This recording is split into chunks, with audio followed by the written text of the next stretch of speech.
Family of Aubrey Richardson demands justice and transparency in investigation of fatal shooting. iNews Guyana reports, relatives of 61-year-old Aubrey Richardson, who was fatally shot during a robbery at Sadie's shop in Yarrowcabra on August 24, 2024, are calling for justice and expressing deep mistrust in the police's handling of the investigation.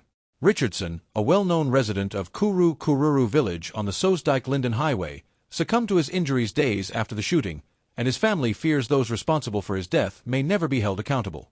Richardson's daughter, Felicia Adams, recounted the events of that tragic night, stating that her father had left home with a friend to visit the shop but never returned. She found the circumstances of his visit suspicious, noting, "They were in the shop and went to buy dal puri for the next day, which sounds strange, because my dad doesn't eat stuff with peas because he suffered from burned stomach." Adams explained that according to Richardson's friend, a man had entered the shop, purchased cigarettes, and left, only to return moments later, ordering everyone not to move. As Richardson turned to see who it was, he was pushed and subsequently shot in the back. By the time he could catch his balance, he was shot. He was in ICU and died like 2 weeks after, she shared. Adams detailed that her father had been left bleeding on the ground for a significant period before anyone responded to his calls for help. The family eventually rushed him to the hospital in his own bus, picking up his son en route. Despite their efforts, Richardson's injuries were fatal. A post-mortem revealed that Richardson died from septic shock caused by gunshot wounds. However, Adams claims that the family later discovered multiple gunshot wounds, which raises suspicions about the true nature of the incident.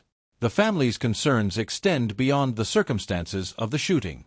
Adams has accused the police of lacking transparency and believes that a possible cover-up is underway, alleging that individuals involved in the crime were known to the shop owners. While at the hospital, my mom overheard them, the shop owners, saying that one of the men's names was Cartoon. We believe this was a deliberate act, Adams said.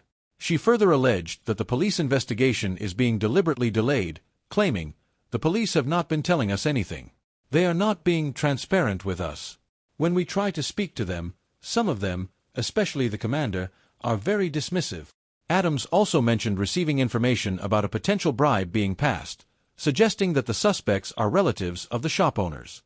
The family is calling for a thorough and transparent investigation into Richardson's death, urging the authorities to explore every lead and ensure justice is served. "We believe there is more to my father's death than just a robbery gone wrong," Adams emphasized. "We are asking the authorities to take this case seriously and to ensure that those responsible are brought to justice."